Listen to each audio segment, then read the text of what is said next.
The royal scan was a machine of infallible math. For 10,000 years, it sifted through trillions of souls to find the genetic absolute, the one being born to wear the crown of the core. It didn't make mistakes, it didn't stutter, until it swept over a rust-choked mining rig on the edge of nowhere and locked onto a human with grease under his fingernails and a bad knee. The machine screamed, "King." The galaxy screamed error.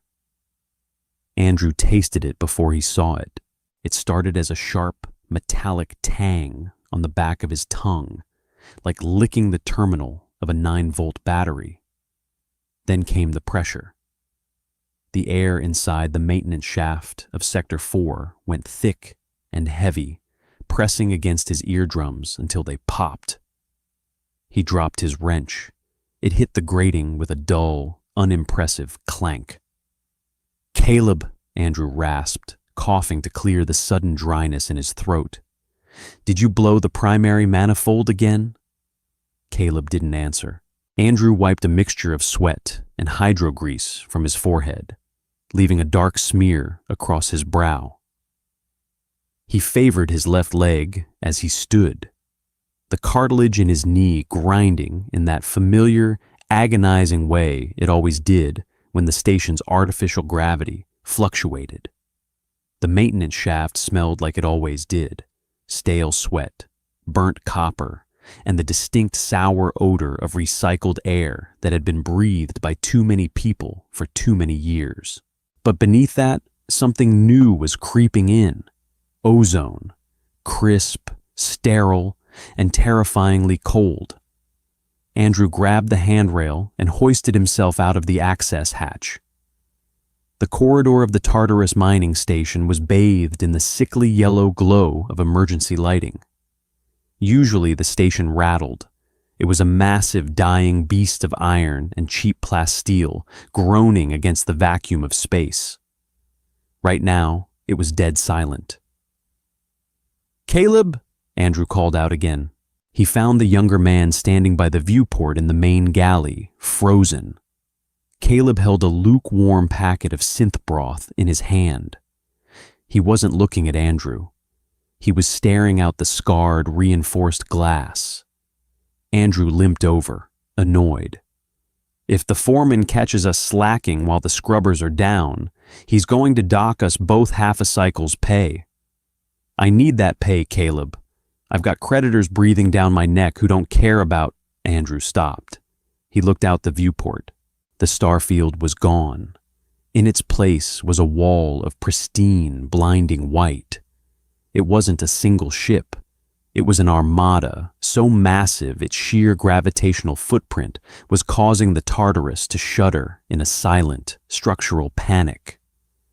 The vessels were flawlessly smooth, lacking the brutalist pipes and exhaust vents of human engineering. They looked like porcelain knives suspended in the dark. "The Valerian Vanguard," Caleb whispered.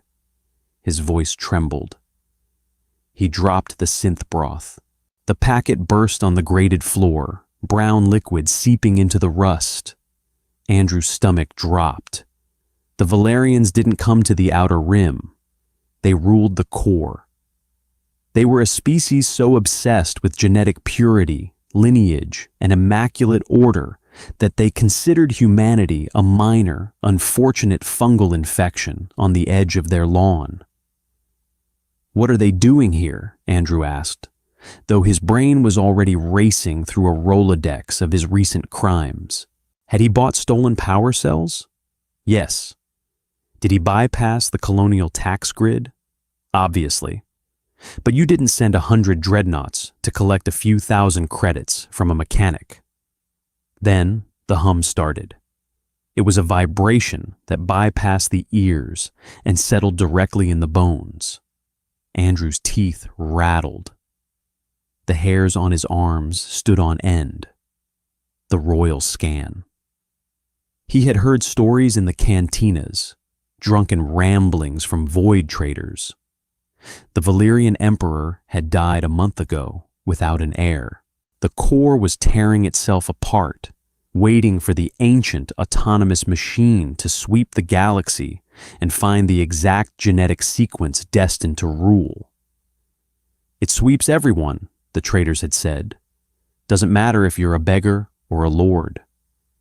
The scan looks at your blood, your marrow, the electric hum of your brain. Andrew felt a sudden, intense heat in his chest. He gasped, clawing at his stained coveralls. It felt like someone had shoved a hot iron rod between his ribs. "Andrew?" Caleb backed away. "Andrew, what's wrong with you?" Andrew looked down. His chest was glowing. It wasn't a metaphor. A physical, brilliant beam of golden light was piercing straight through the heavy plasteel hull of the Tartarus, ignoring the station's shielding entirely. It hit Andrew dead in the sternum. He couldn't move. His muscles locked. The ache in his knee vanished, replaced by an overwhelming, terrifying numbness. The light was so bright it burned through his closed eyelids. It didn't feel divine. It felt invasive, like a medical instrument scraping against his soul.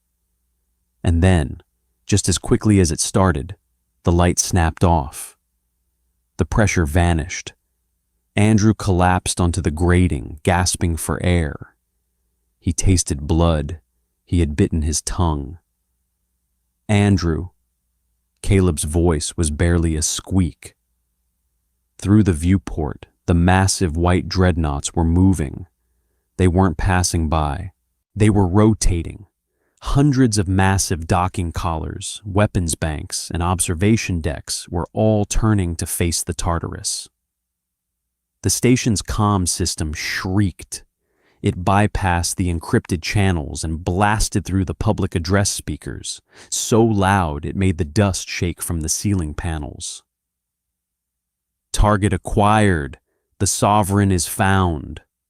Andrew rolled onto his back, staring at the flickering, grease-stained ceiling of the galley.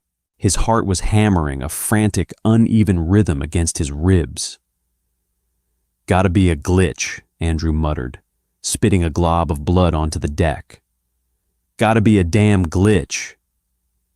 The airlock breached 20 minutes later. Andrew hadn't run. There was nowhere to go. The Tartarus was locked down, its rudimentary computer systems completely overridden by the Valerian fleet. He sat on an overturned crate in the loading bay, a heavy pipe wrench resting across his thighs. It was a stupid weapon against plasma rifles, but gripping the cold, heavy iron was the only thing keeping his hands from shaking. The heavy blast doors hissed, protesting as external servos forced them apart. A cloud of pressurized vapor rolled into the grimy loading bay. The smell hit Andrew instantly. It was aggressive in its cleanliness. Lavender, pure oxygen, bleach. It sliced through the comforting stench of engine oil and rust like a scalpel. They marched in, a dozen soldiers clad in armor that looked like carved ivory. There were no seams, no bolts, no visible power packs, just fluid, silent lethality. They fanned out, their visors opaque and featureless. Andrew tightened his grip on the wrench. His palms were slick with sweat. He swallowed hard, trying to slow his breathing. "Just play dumb," he told himself. "Hand over the smuggled cells. Take the fine. Beg if you have to." A figure stepped through the ranks. He wore no helmet. He was tall, impossibly tall, as all Valerians were, with pale skin that looked like polished marble and hair the color of spun silver, pulled back tight. His uniform was a midnight blue tailored so perfectly it offended Andrew's eyes.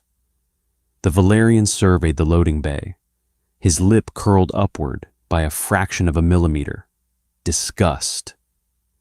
"Who is in command of this facility?" the Valerian asked. His voice was smooth, resonant, and entirely stripped of emotion. Andrew stood up. His bad knee immediately protested with a sharp twinge. He leaned slightly to the right to compensate. Station managers in Habitat Ring 2. If this is about the colonial tariffs, I just work here. I'm a mechanic. The Valerian's icy blue eyes snapped to Andrew. He didn't look at Andrew's face. He looked at Andrew's chest, at the exact spot where the golden light had burned him. The Valerian took a step forward. The pristine white boots stepped over a puddle of leaked hydraulic fluid. Identify yourself, the Valerian commanded. Andrew Scott. The Valerian reached into his tunic and pulled out a small, glass-like tablet. He glanced at it, then back at Andrew. He studied the grease on Andrew's cheeks, the frayed collar of his shirt, the scuffed, steel-toed boots that had lost their tread 3 years ago. I am Commander Gideon of the Royal Vanguard, the Valerian said. The words seemed to stick in his throat. He looked profoundly ill. Look, Commander, Andrew started, lifting a hand in a placating gesture. I don't know what your scanners picked up, but the tech on this station is ancient. It throws false positives all the time. Radiation leaks, ghost signals. You guys probably chased a solar flare. Gideon stared at him. The silence stretched. The only sound was the distant, rhythmic thump of the station's failing water cycler. Then, Gideon did something that made Andrew's blood run entirely cold.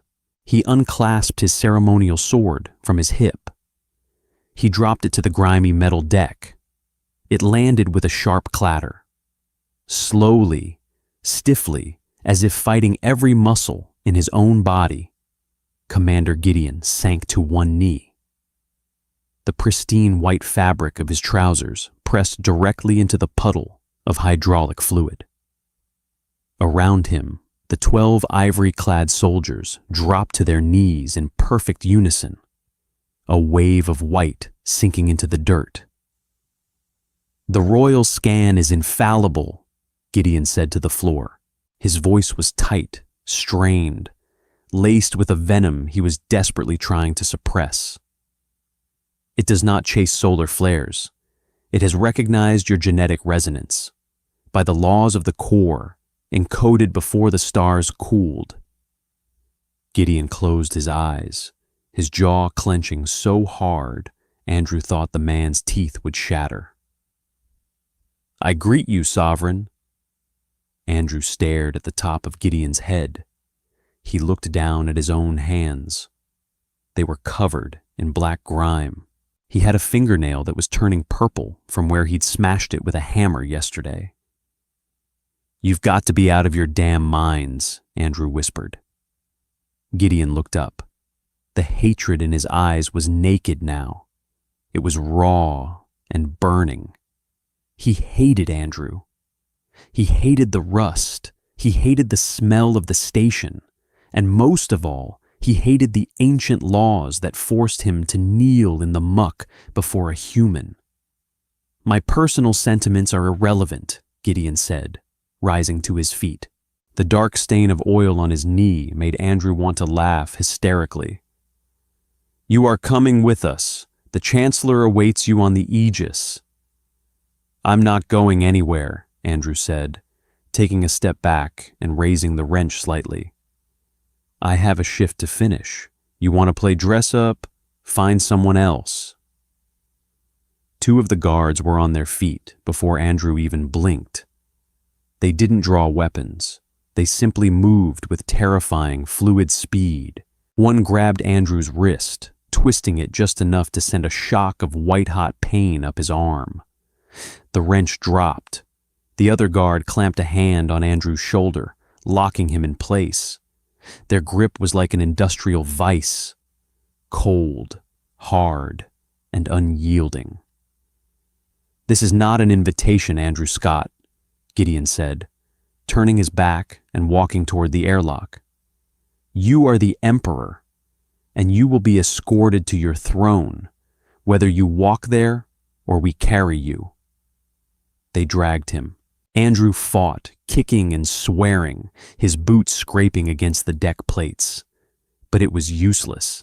As they hauled him through the airlock, leaving the smell of rust and home behind, Andrew caught a final glimpse of Caleb standing in the shadows, his eyes wide, terrified, watching a mechanic being dragged off to rule the universe.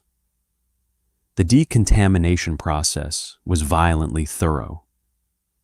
They stripped him in a sterile, white room aboard the Aegis. Andrew had shouted, threatened to sue, threatened to punch someone, but the medical drones ignored him. They sprayed him with a hot chemical foam that smelled like burnt ozone.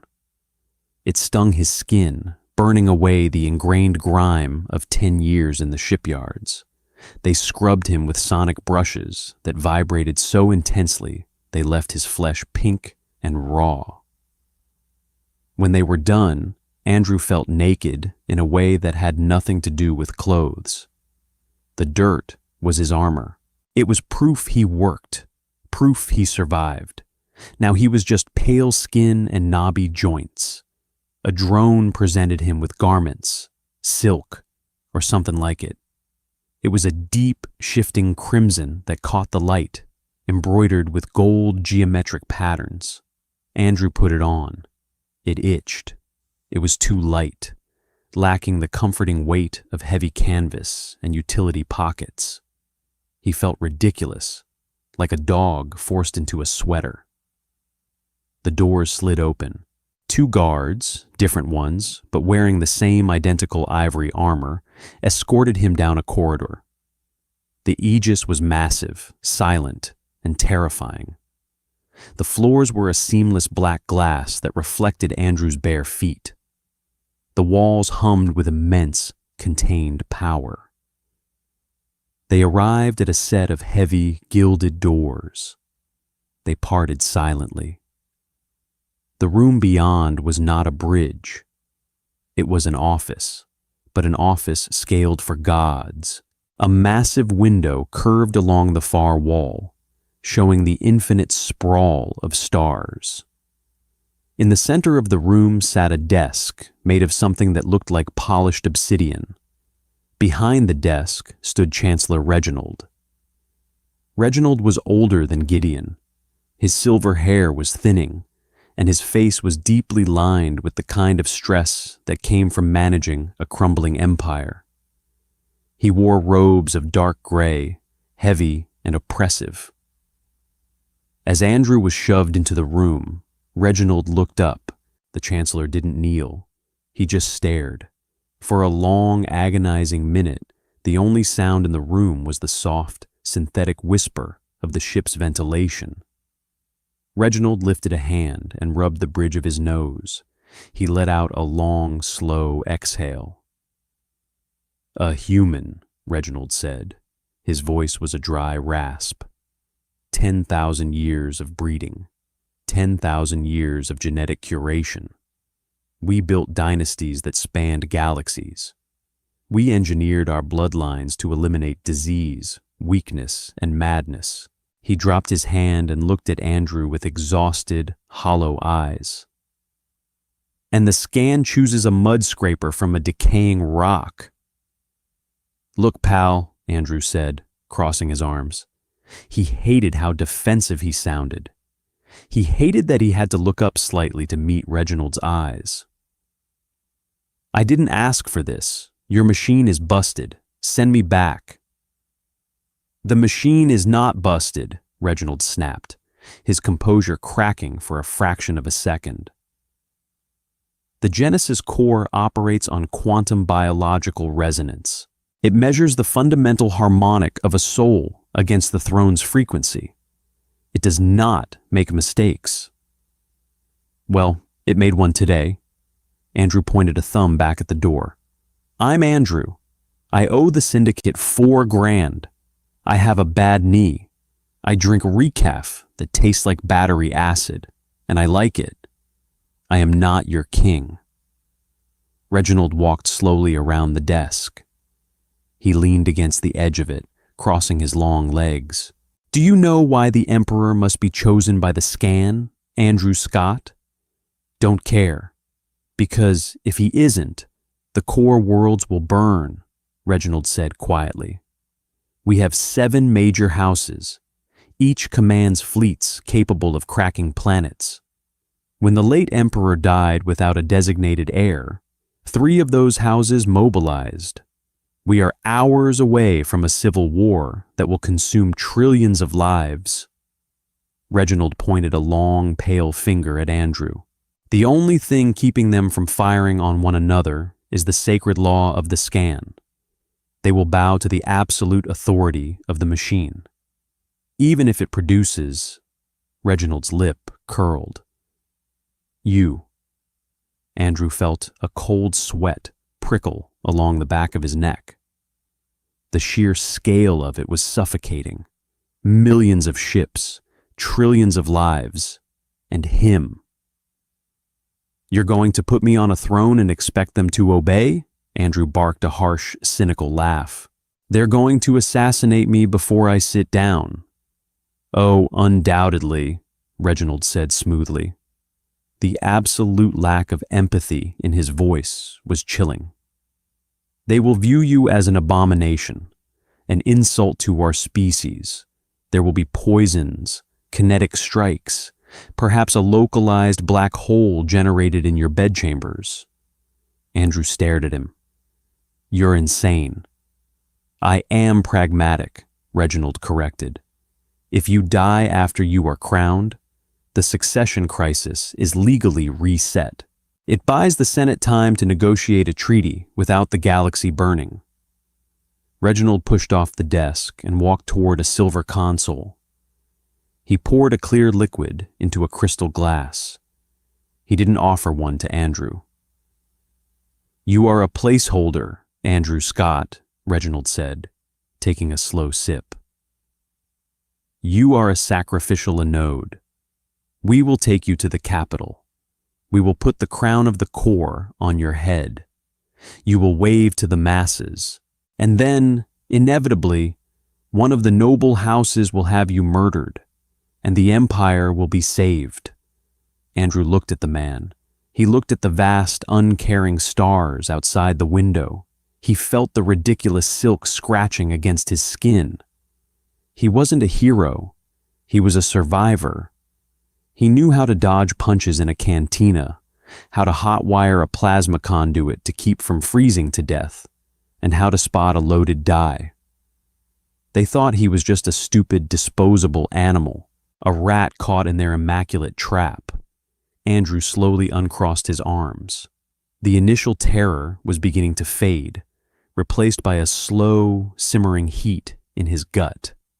It was the same heat he felt when a foreman tried to short his pay.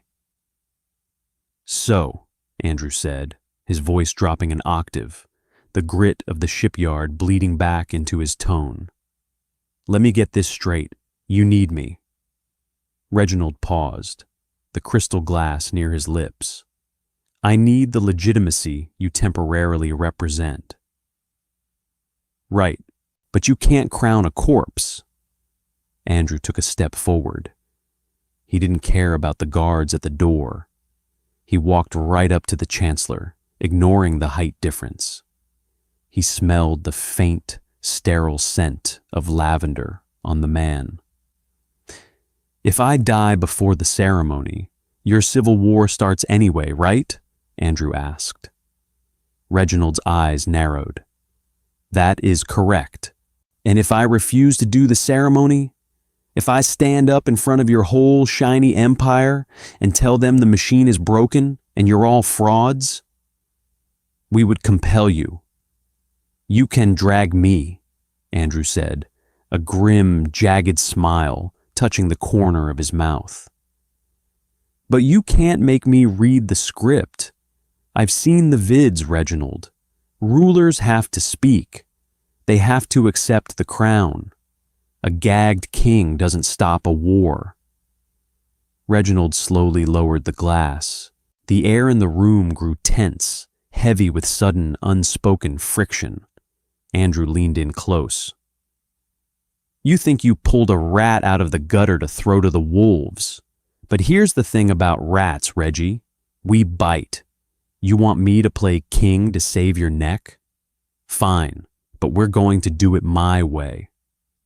Andrew tapped the Chancellor's immaculate obsidian desk with one knuckle. It made a sharp, solid sound. First, Andrew said, his eyes hard, get me a goddamn cup of real coffee. The coffee was an insult. Andrew held the porcelain cup, delicate, translucent, and probably worth more than his life, and stared at the dark liquid inside. It steamed perfectly. It smelled vaguely like roasted nuts. But the moment the brew hit his tongue, his stomach revolted. It tasted like hot brown math. There was no acidity, no bitter bite of burnt grounds that had sat on a heating element for 3 hours. It was chemically reconstructed perfection, and it was entirely soulless. Andrew swallowed it, suppressing a gag, and deliberately placed the cup on Chancellor Reginald's pristine obsidian desk. He didn't use a coaster. A faint ring of condensation immediately formed on the glass. Reginald's left eye twitched, a microscopic fracture in his marble composure.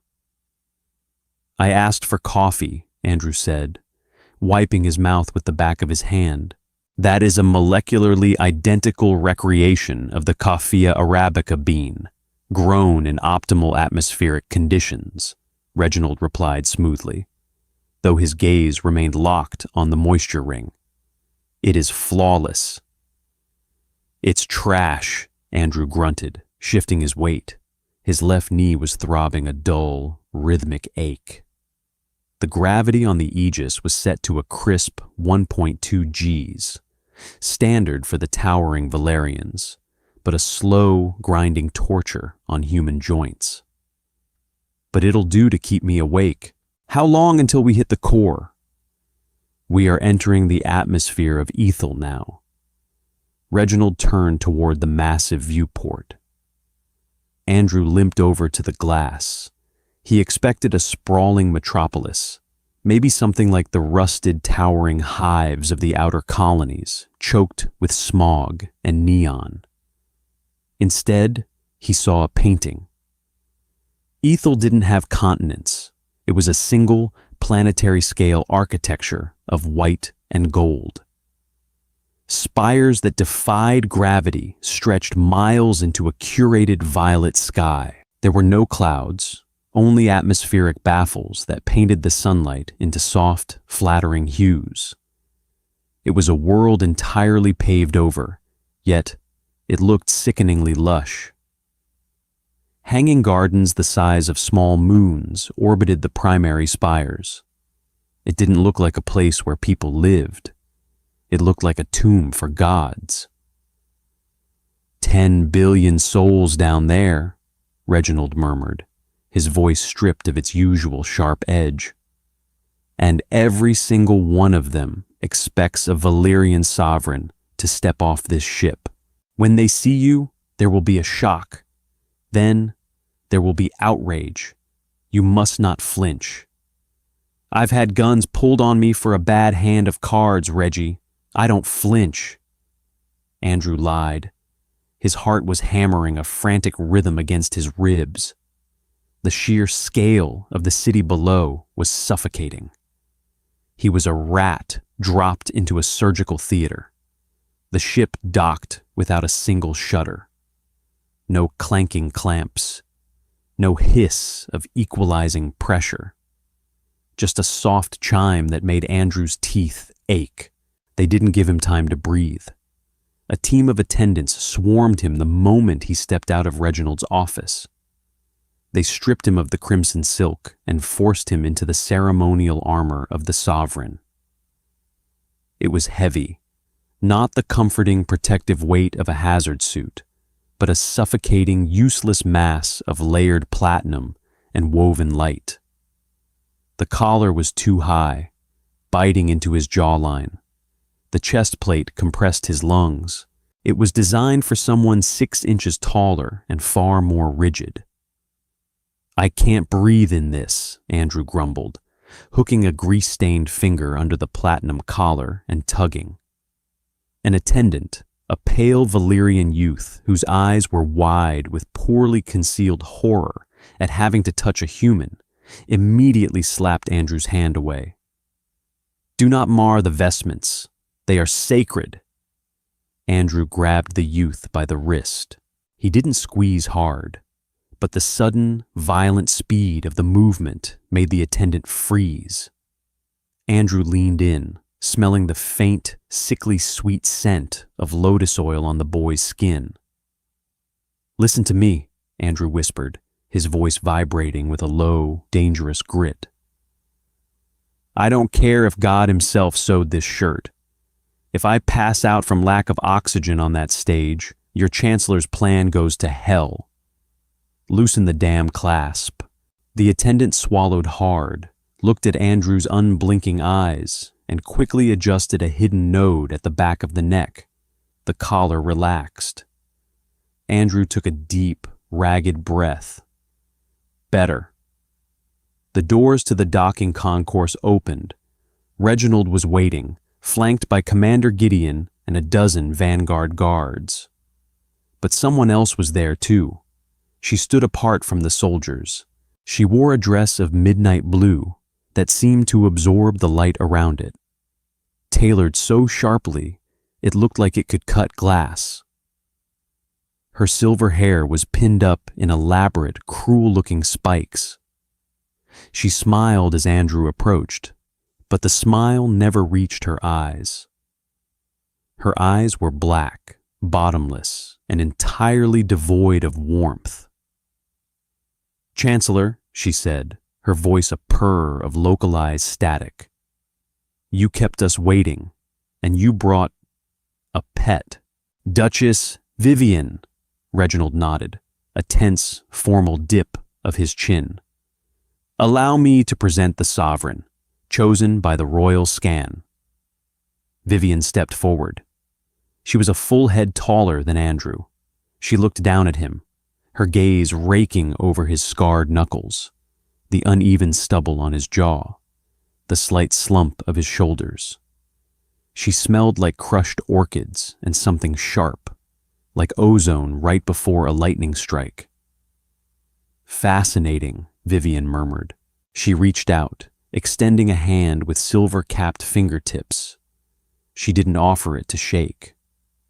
She reached for his face. Andrew didn't back away.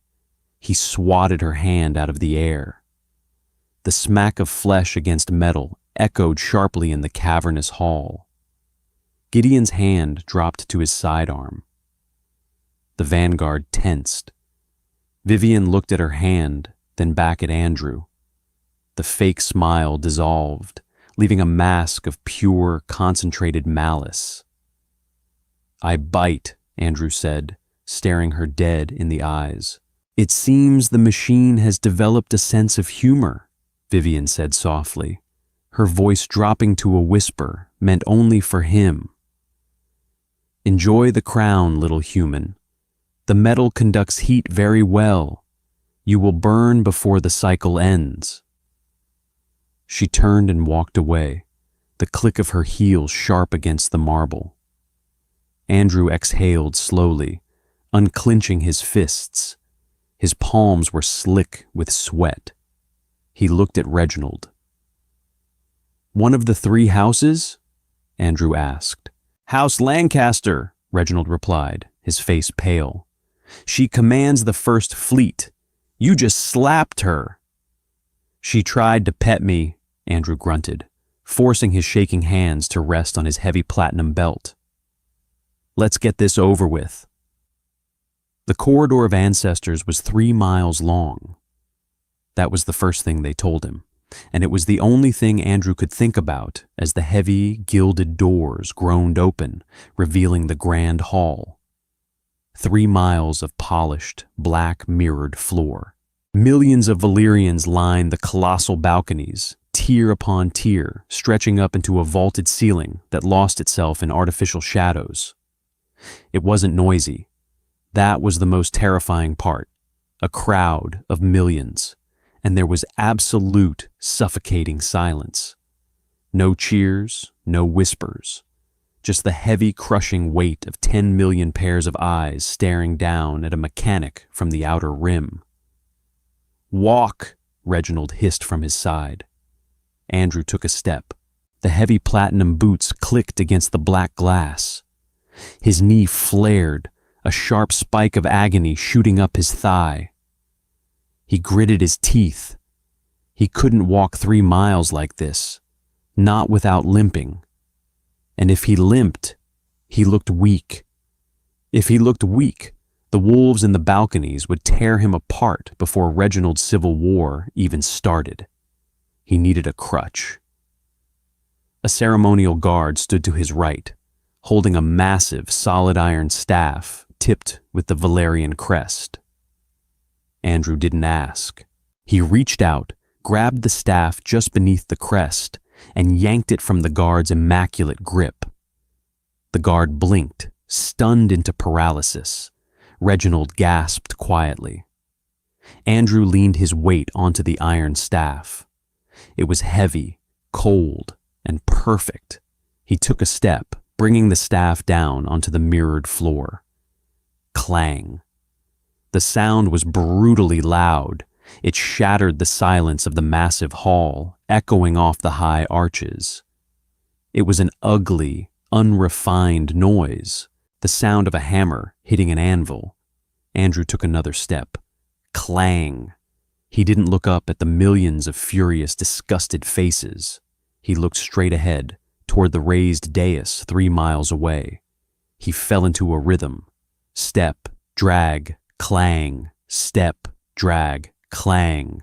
He dragged the heavy iron tip across the flawless black glass on his follow-through, leaving a faint, jagged scratch in the ancient floor. He could feel the outrage radiating from the crowd like physical heat. They worshipped perfection, and he was deliberately, loudly dragging his imperfections across their most sacred space. It took an hour. By the time he reached the steps of the dais, Andrew was drenched in sweat beneath the platinum armor. His lungs burned. His grip on the iron staff was cramped and locking up. But he hadn't fallen. He climbed the shallow steps. At the center of the dais stood a pedestal. Hovering above it, suspended in a magnetic field, was the crown of the core. It wasn't a piece of jewelry. It was a ring of shifting liquid silver, constantly folding in on itself in complex fractal patterns. It hummed, a low, bone-rattling frequency that matched the vibration Andrew had felt back on the Tartarus when the royal scan had hit him. The high priest, an impossibly old Valerian draped in heavy gold chains, stepped forward. His eyes were milky white, blind. He held a ceremonial velvet cushion, though the crown floated above it. The priest began to speak in High Valerian, a language Andrew didn't know. The words flowed like water, melodic and haunting. It was a prayer, a validation of the machine's infallible math. Andrew tuned it out. He stared at the liquid silver. The closer he got, the more the hum resonated in his chest. It made his teeth ache. It smelled like burning ozone and cold copper. "Approach, Sovereign," Reginald whispered, standing just out of sight behind the pedestal. "Bow your head. Let the metal bind to your cortex." Andrew stepped forward. He leaned the iron staff against the sacred pedestal. Another wave of silent horror rippled through the front rows of the nobility. He didn't bow. He reached out with 2 bare, calloused hands, ignoring the priest's velvet cushion, and grabbed the crown. The liquid metal was freezing cold. The moment his fingers brushed it, The shifting fractal pattern snapped instantly rigid. Andrew lifted it and jammed it onto his own head. The world exploded. It wasn't a flash of light. It was a sensory avalanche. The crown didn't just sit on his skull. It sank microscopic, cold tendrils through his scalp, interfacing directly with his neural pathways. He tasted ash. He smelled burning flesh. He heard the screaming of metal tearing in a vacuum. For a terrifying, endless second, Andrew didn't see the massive hall.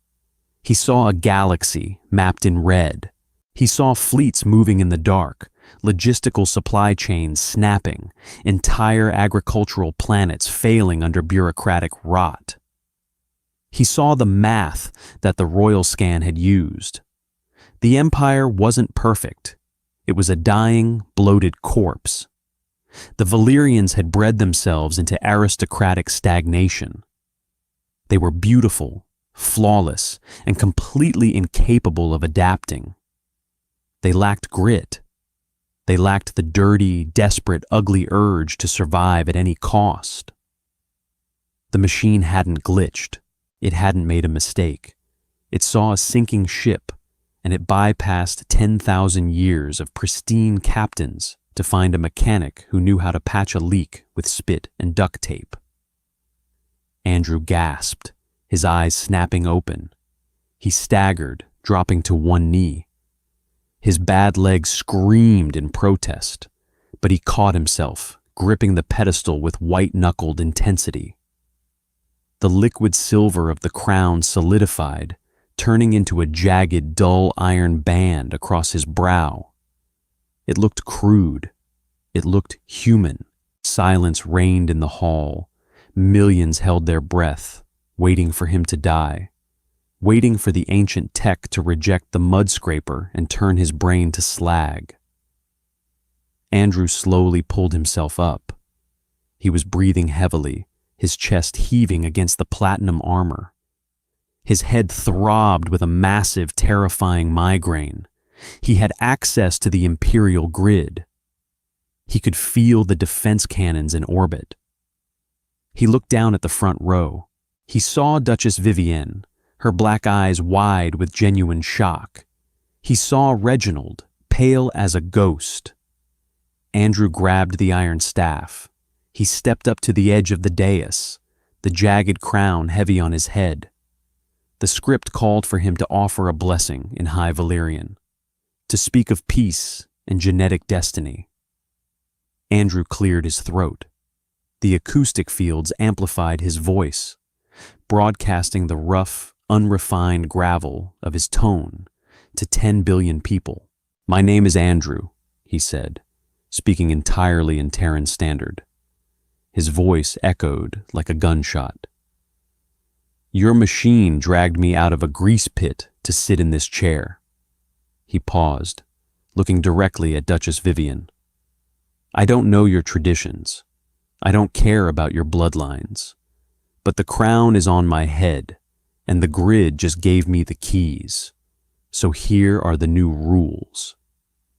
Andrew leaned on the staff, a cynical, exhausted smirk breaking across his face. "Anyone who tries to kill me gets thrown out an airlock. Now somebody get me a mechanic.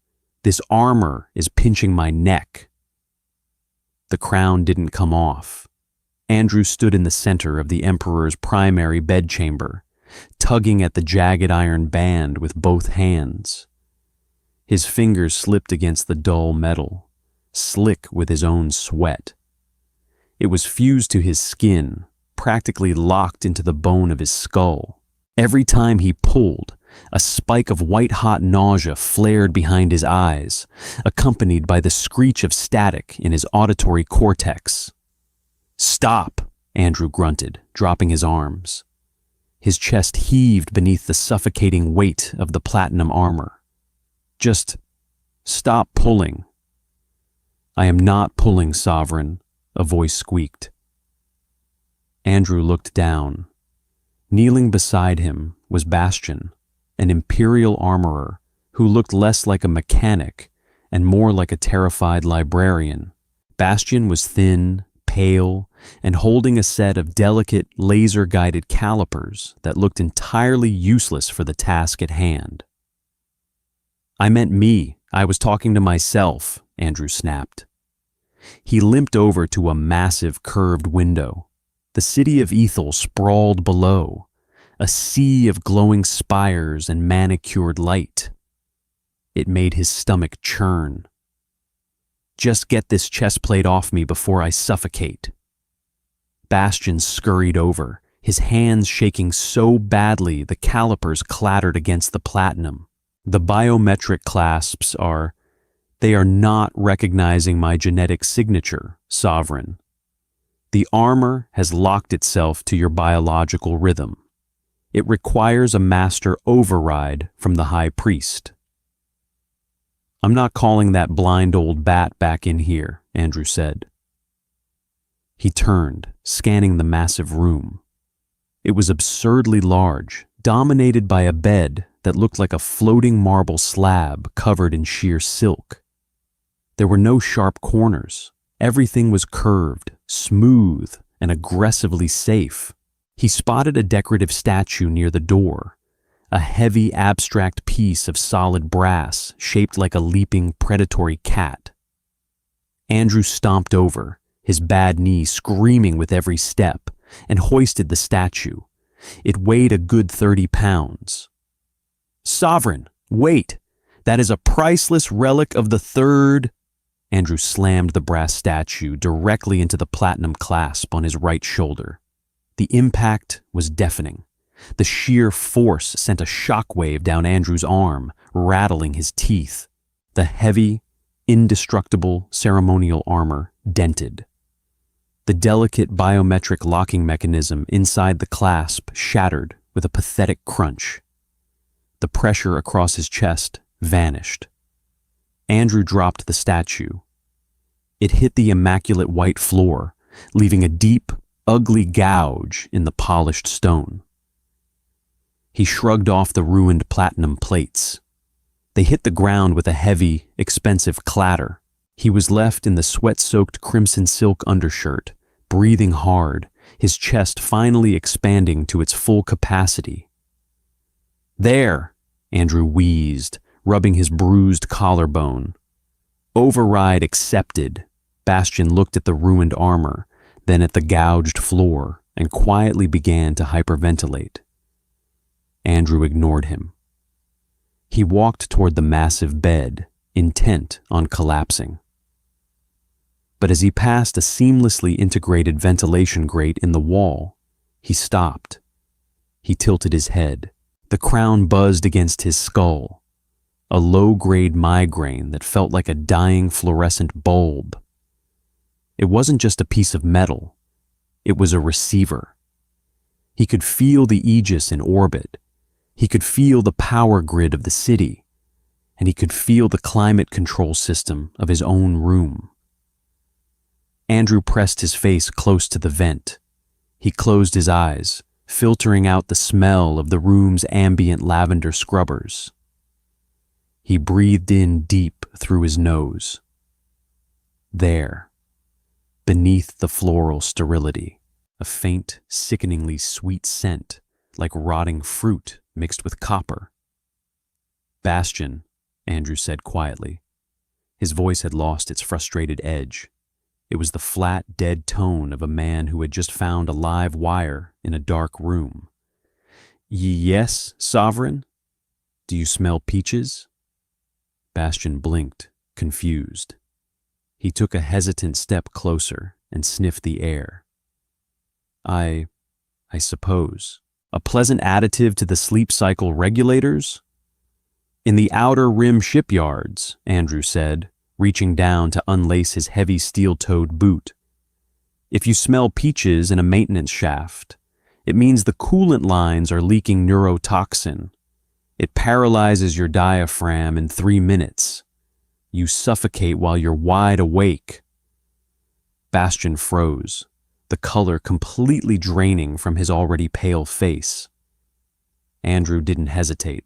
He pulled off his heavy grease-stained boot, gripping it by the heel. He swung it like a hammer, smashing the steel toe directly into the seamless, elegant ventilation grate. The pristine plastic cracked. Andrew hit it again and again. The noise was violent, a brutal rhythm of destruction in the quiet, sacred chamber. On the fourth strike, the grate shattered inward. Andrew shoved his bare hand into the dark duct. His fingers brushed against something metallic and foreign, a small cylindrical device magnetically attached to the inner wall. He ripped it free. It was a sleek silver canister. A tiny green light pulsed on its side, hissing out a faint mist. Andrew looked at the massive, reinforced glass of the window. "Can that open?"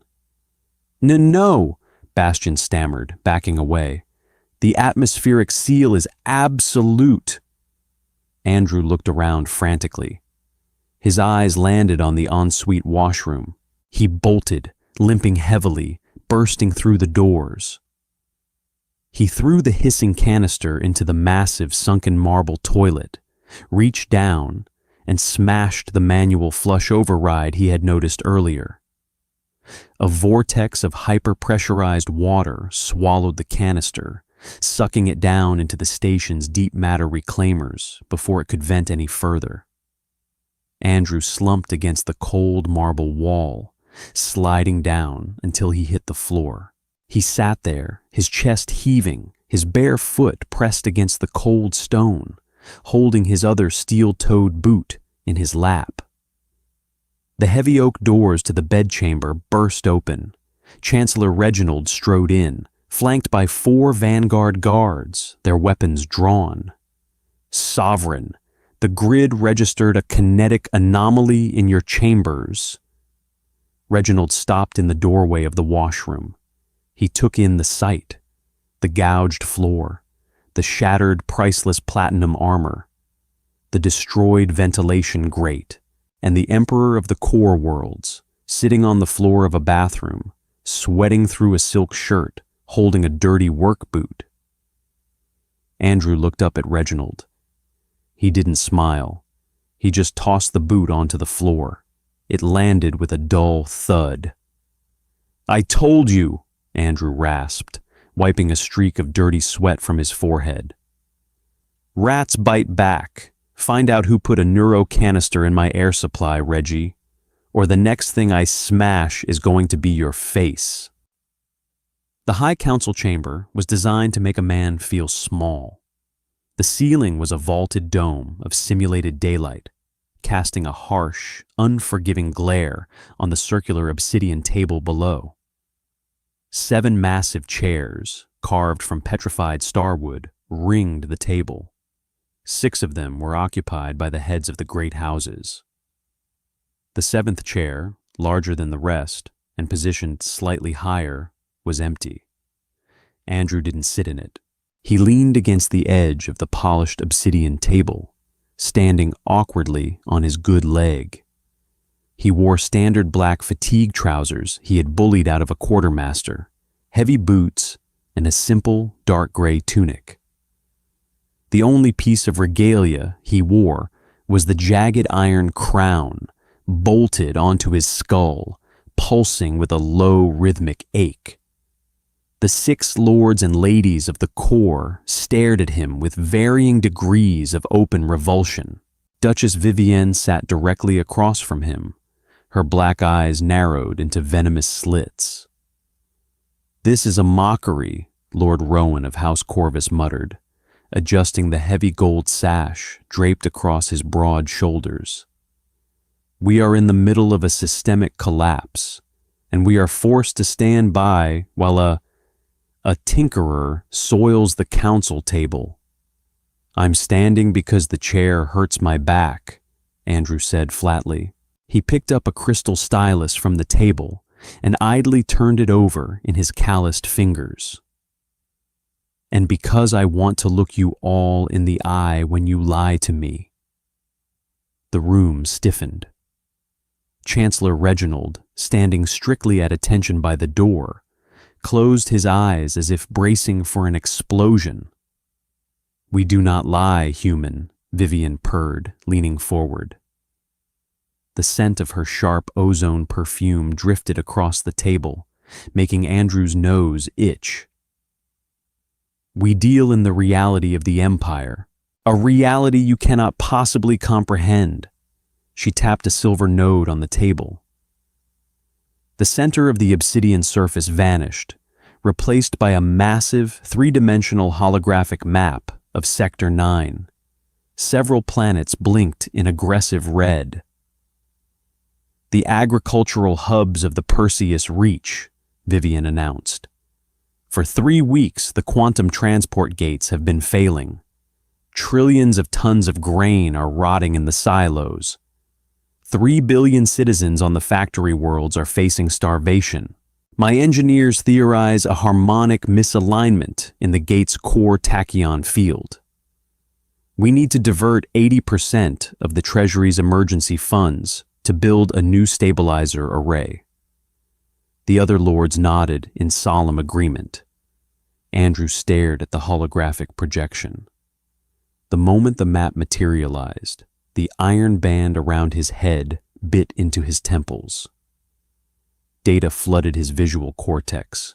Numbers, shipping manifests, energy readouts.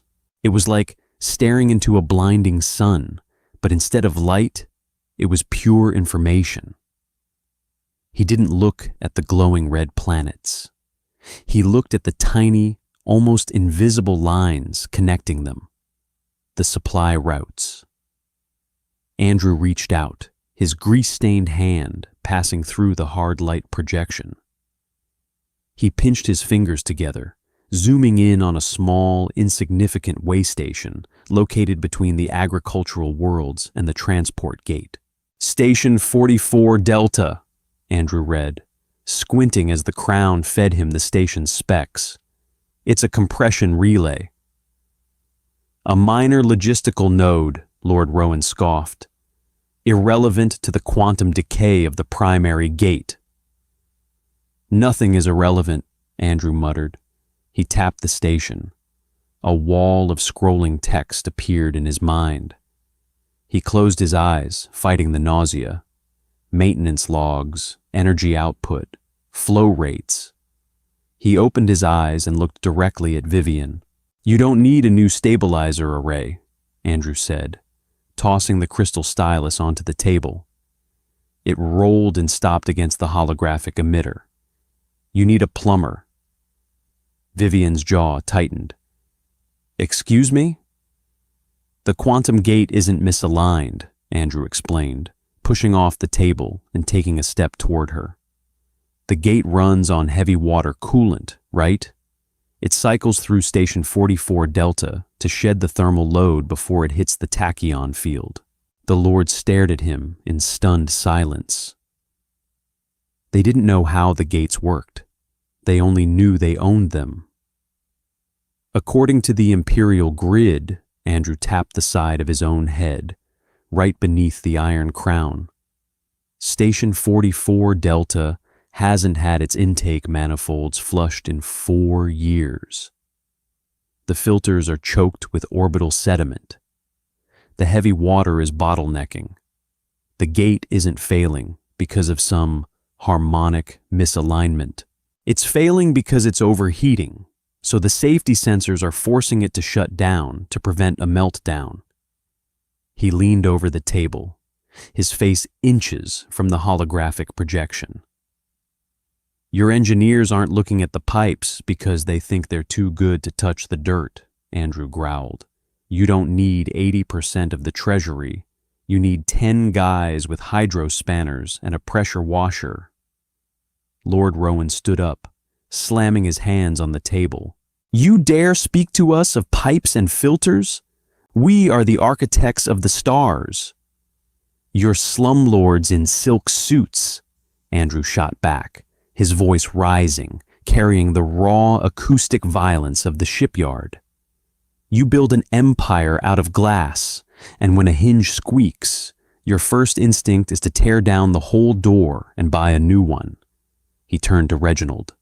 Chancellor, contact the First Fleet. Vivian shot out of her chair. You have no authority to command my ships. I have the crown. Andrew pointed at his own head. And unless you want to try prying it off my skull right now, in front of witnesses, you'll shut up. He looked back at Reginald. Take 3 destroyers from the First Fleet, reroute them to Station 44 Delta. Have the Marines put on hazard suits, go down into the lower decks, and manually scrub the intake filters. If they complain, tell them the Emperor said it builds character.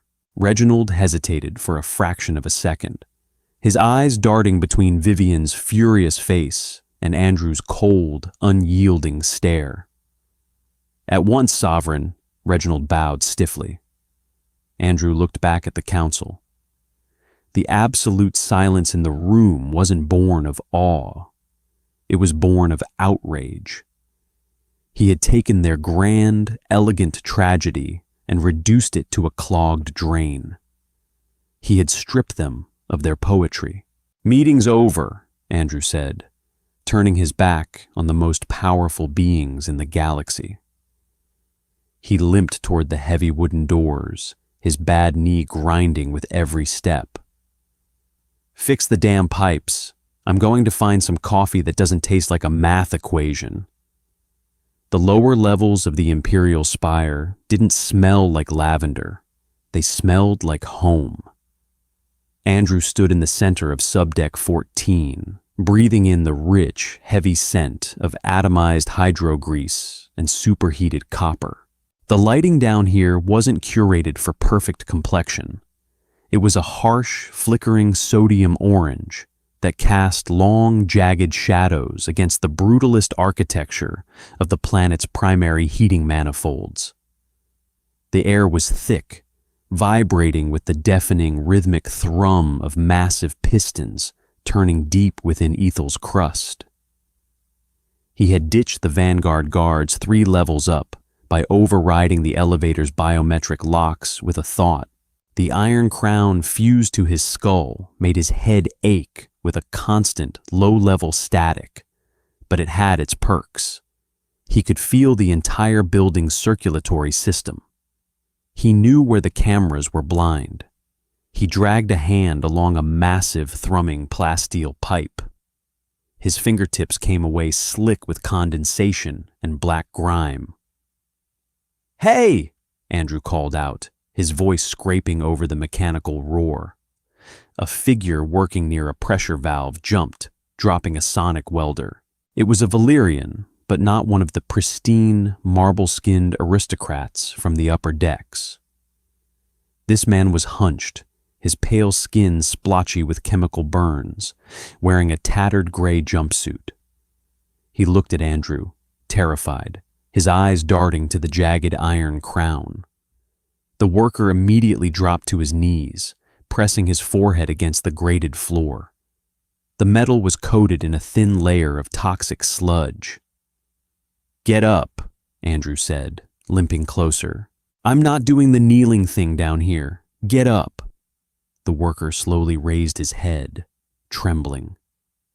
"Sovereign, you should not be in the exhaust sumps. The ambient radiation will probably kill me slower than the food upstairs," Andrew interrupted, picking up the dropped sonic welder and handing it back. The man took it as if Andrew were handing him a live grenade. "What's your name?" "Corin, Sovereign." "Corin, these manifolds are running hot. You've got a microfracture in the tertiary valve housing. If you don't patch it, you're going to blow a seal and flood this deck with boiling coolant." Corin stared at him, his mouth slightly open. The requisition for a replacement housing was denied 3 cycles ago. House Lancaster diverted the plasteel for a new orbital gallery. "Of course they did," Andrew muttered, rubbing his jaw. The stubble was growing in, rough and uneven. "Give me the welder." You need to bypass the secondary relay to reroute the pressure. Then, a sound interrupted him. It wasn't a mechanical sound. It was the absolute absence of sound. A localized dampening field snapped into existence, swallowing the roar of the pistons. The sudden, suffocating silence made Andrew's ears pop. The hairs on the back of his neck stood straight up. The smell of ozone instantly flooded the narrow walkway. "Corin, get down!" Andrew barked, tossing the welder aside. 3 shadows detached themselves from the overhead piping. They didn't fall. They descended with terrifying, anti-gravitic grace. They wore suits of matte black polymer that seemed to eat the ambient orange light. No faces, no armor plates, just sleek, featureless death. Assassins. House Lancaster didn't waste time. The first one raised a slender, silver tube. Andrew didn't try to dodge. He knew his bad knee wouldn't hold. Instead, he lunged forward, throwing his entire weight into a massive, heavy-duty pressure lever jutting from the primary manifold. The assassin fired. A silent, invisible, kinetic pulse tore through the space where Andrew's chest had been a microsecond prior. It clipped his left shoulder. The impact threw Andrew into the railing. Pain erupted, a blinding white-hot flare that smelled instantly of cooked meat and singed fabric. The kinetic force had cauterized the wound the moment it tore through his muscle, leaving a charred, smoking trench across his deltoid. Andrew screamed, a raw, ugly sound, but he didn't let go of the lever. He yanked it downward with his good arm. The pipe above the assassins ruptured. Andrew hadn't just rerouted the pressure, he had dead-ended it. 3,000 gallons of superheated, pressurized argon vapor blasted downward in a concentrated cone. The thermal shock hit the assassins instantly. Their high-tech suits were designed to absorb kinetic energy and dissipate lasers, not withstand being boiled alive in an industrial venting accident. The silent dampening field shattered as the vapor fried their electronics. The roar of the machinery rushed back in, joined by the shrieking of melting polymer. 2 of the assassins collapsed, twitching violently as the vapor cooked their nervous systems. The third was further back. He staggered out of the steam cloud, the front of his suit bubbling and peeling away, revealing pale, blistered skin. He raised a curved ceramic blade, charging blindly through the fog toward Andrew. Andrew was on his back, gasping, his left arm completely numb. The crown on his head was pulsing frantically, flooding his vision with hazard warnings and structural failure alerts. Override, Andrew thought violently, focusing on the grid connection. Give me the goddamn current. He reached out with his right hand, grabbing a bundle of exposed copper wiring running along the railing. He didn't pull it. He anchored himself. He stared at the charging assassin, gritted his teeth, and used the crown to open the local circuit breaker.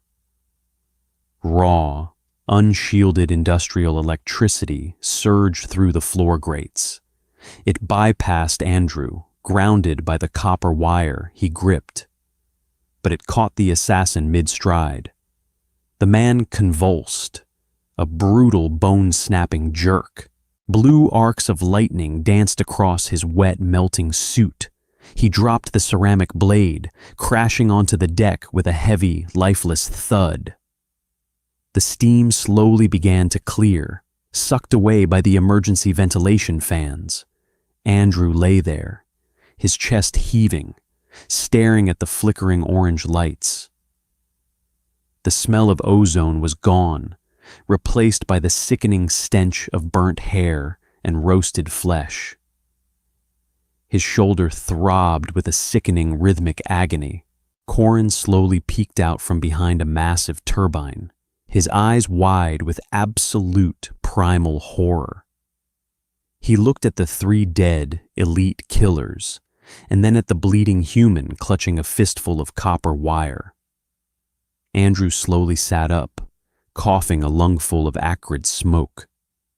He looked at his ruined shoulder. He was bleeding now, the cauterization cracking as he moved. Hot, sticky blood soaked into his gray tunic. "Corin," Andrew wheezed, spitting a glob of metallic-tasting saliva onto the deck. "Yes? Do me a favor, find a rag, tie this off before I bleed out." Andrew pointed a trembling finger at the dead assassin. "And grab that knife. We're going back upstairs." The High Council was in session. The heavy, soundproof doors of the chamber kept out the noise of the galaxy, preserving the pristine, curated silence of Valerian politics. Duchess Vivienne was speaking, her voice a smooth, venomous purr, detailing the tragic, sudden disappearance of their new sovereign during a routine inspection of the lower wards. Chancellor Reginald sat at the table, his face ashen, looking older than his centuries. He knew what she had done. They all knew. It was the game. The heavy oak doors didn't open. They shattered inward. The noise was like a bomb going off in a cathedral. Wood splintered, raining down on the flawless obsidian floor. The vanguard guards stationed outside were sprawled on the ground, groaning, their stun batons short-circuited. Andrew stood in the ruined doorway. He looked like a nightmare dragged from the gutter. His gray tunic was soaked in dark, wet blood that dripped steadily onto the white marble floor, leaving a trail of crimson droplets. His face was smeared with black grease and soot. His left arm hung uselessly at his side, tightly bound by a filthy, oil-stained rag. In his right hand, he held a curved ceramic assassin's blade. The iron crown sat on his head, pulsing with a faint, jagged red light. Silence slammed into the room. It wasn't the silence of respect. It was the silence of absolute, paralyzed shock. Andrew limped into the room. Step, drag, step, drag. The ceramic blade scraped against the obsidian floor, a high-pitched, agonizing screech that made Lord Rowan cover his ears. "You missed," Andrew said. His voice was a rasp, stripped of any attempt at civility. It was raw, guttural, and trembling with adrenaline and pain. Vivienne stood up. Her immaculate composure cracked. Her black eyes widened as she stared at the blood, the dirt, the sheer, impossible grit of the creature standing before her. "Guards!" she shrieked, her voice pitching into a localized static whine. "Restrain this madman!" No one moved. The vanguard guards outside were down, and the internal automated defense turrets, mounted in the ceiling, were currently tracking Vivienne. Small red laser dots danced across the Duchess's throat. Andrew tapped the side of his head. "Grid's mine, Viv. Try to keep up." He reached the obsidian table. He didn't lean on it this time. He slammed his bloody left hand down on the flawless mirrored surface. The blood smeared, bright and violent, against the black glass. It was an ultimate desecration. "3 men," Andrew breathed heavily, looking around the table at the terrified aristocrats. 3 highly trained killers, sent to the exhaust sumps to fix your little problem. He locked eyes with Vivienne. "I boiled them. Then I electrocuted the one that didn't cook fast enough." Vivienne backed away from the table, her silver-capped nails digging into her own palms. "You are an animal, a primitive, savage animal. The machine is flawed. It chose a beast." "No!" Andrew snarled, slamming the ceramic knife into the table. The blade bit deep into the petrified starwood, sticking straight up. The machine chose a mechanic because your empire is broken and you're too busy polishing the hull to notice the engine is on fire. He pulled his bloody hand back, leaving a massive wet handprint on the table. He swayed slightly, the blood loss making his vision blur, but he forced himself to stand tall. The pain in his knee was entirely gone, drowned out by the fire in his shoulder and the humming static of the crown. You think